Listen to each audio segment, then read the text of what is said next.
right, buckle up, Buttercups, because today we're diving headfirst into one of humanity's most baffling, infuriating, and frankly gross psychological phenomena, the bystander trap.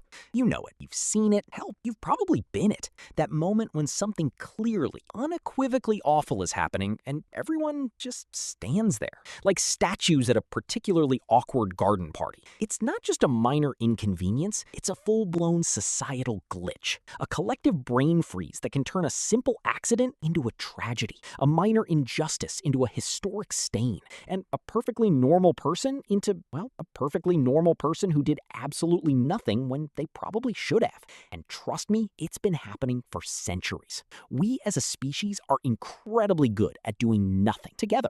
So what is this insidious bystander trap? At its core, it's the psychological phenomenon where individuals are less likely to offer help to a victim when other people are present.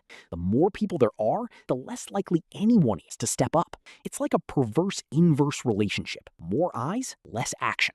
We call it the bystander effect. And it's not because people are inherently evil or cold-hearted. Most of the time, they're just confused or scared, or perhaps most damningly, waiting for someone else to make the first move. There are two main culprits in this psychological whodunit. First, the wonderfully named diffusion of responsibility. Imagine a single person walking down a deserted street. They see someone collapse. Guess what? They're probably going to help. Why? Because it's 100% on them. There's no one else. But now, imagine that same person in a crowd of 50. Suddenly, that responsibility gets chopped up into 50 tiny, bite-sized pieces. Everyone thinks someone else will handle it. Or, more accurately, someone else should handle it. They probably know what to do. I'm just a humble bystander. It's like a group project where everyone assumes someone else is doing the actual work. Spoiler alert, nobody does. The second villain, and perhaps the more insidious, is pluralistic ignorance. This is where social cues kick in. We look around, we see everyone else doing nothing,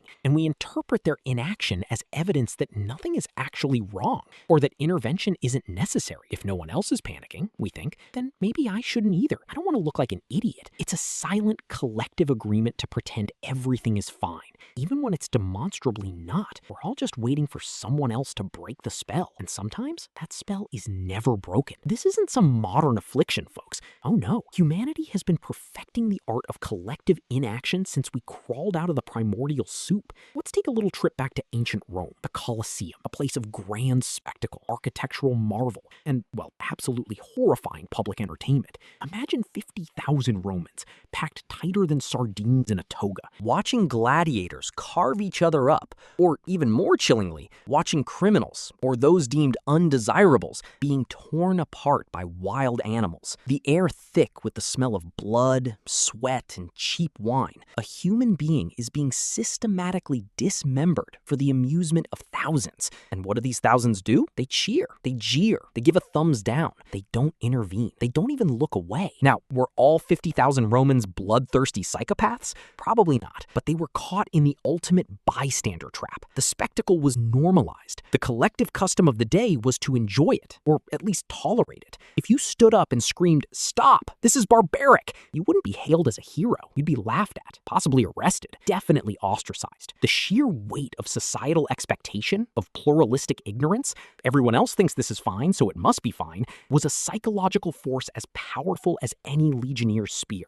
The fear of looking foolish, of defying the crowd, was often stronger than the urge to intervene. Fast forward a few centuries, and we find ourselves in the grim, fire-lit villages of medieval Europe. Here, the bystander trap took on an even more terrifying form, the witch hunt. Picture this: a poor, elderly woman, perhaps a bit eccentric, maybe she owns too many cats, is accused of, well, witchcraft. And suddenly, the entire village turns on her. She's dragged to the town square, subjected to absurd trials, dunked in water to see if she floats, or weighed against a church Bible to see if she's heavier. And the crowd, they don't just watch, they participate. They shout accusations. They throw rotten vegetables. They demand justice. Again, were these entire villages filled with malicious monsters? close, unlikely. But they were trapped by rampant fear, by deeply ingrained spiritual traditions, and by the crushing weight of collective hysteria. To stand up and say, hold on a minute, this is insane. Old Martha just has a bad back. She's not summoning imps, would have been to invite suspicion upon yourself. You would be next in line for the ducking stool. The social cost of dissent was astronomical. So people kept quiet. They went along. They bought into the collective delusion, or at least pretended to protect themselves. The silence of the many became an endorsement of the injustice against the few. Even in more recent history, the bystander trap has played out with devastating consequences. Think about the rise of authoritarian regimes. How do they gain power?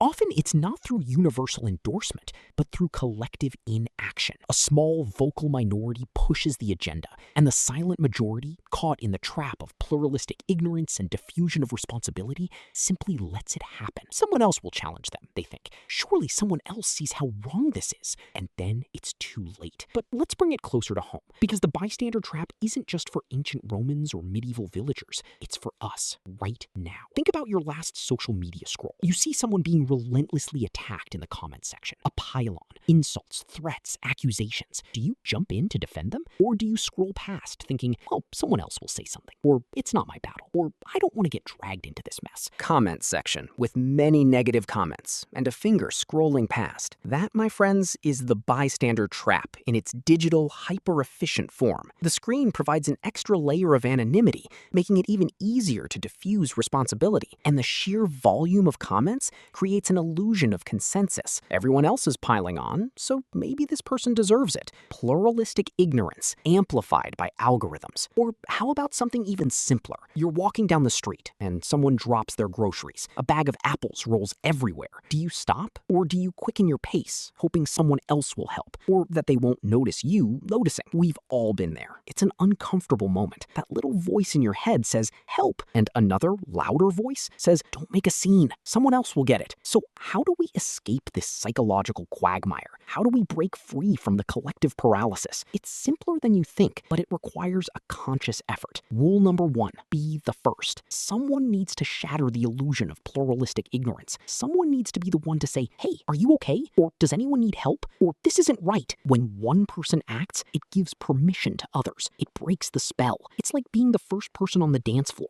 Awkward at first, but then everyone joins in. Rule number 2, be direct. If you need help, don't shout, someone call an ambulance. That's just diffusing responsibility to the entire crowd. Instead, point to an individual. You in the red shirt, call 911. Or you with the backpack, help me pick up these apples. When you assign responsibility directly, it's much harder for someone to ignore. They can't hide in the anonymity of the crowd anymore. Rule number 3, understand the psychology. Now that you know about diffusion of responsibility and pluralistic ignorance, you can actively fight against them. When you see a situation, don't look to others for cues. Look at the situation itself. Does it warrant intervention? Does it feel wrong? Trust your gut. And remember, the awkwardness of being the first to act is far less than the regret of doing nothing. And finally, a slightly more provocative thought. Maybe we need to collectively reevaluate our definition of hero. We often imagine heroes as caped crusaders or people performing superhuman feats, but sometimes the greatest act of bravery is simply being the first person in a crowd to say, this isn't okay, or to offer a hand, or to speak up when everyone else is silent. It's not about grand gestures. It's about breaking the spell of collective inaction, one small, courageous step at a time. Because the truth is, the bystander trap isn't just about emergencies. It's about our daily choices. It's about how we navigate social dynamics, how we respond to injustice, how we treat each other. Are we going to be another face in the crowd, hoping someone else will step up? Or are we going to be the one who finally breaks the silence, shatters the illusion, and reminds everyone that sometimes being a little bit awkward is the most human and the most heroic thing you can do? The choice, as always, is yours. Don't get caught in the trap.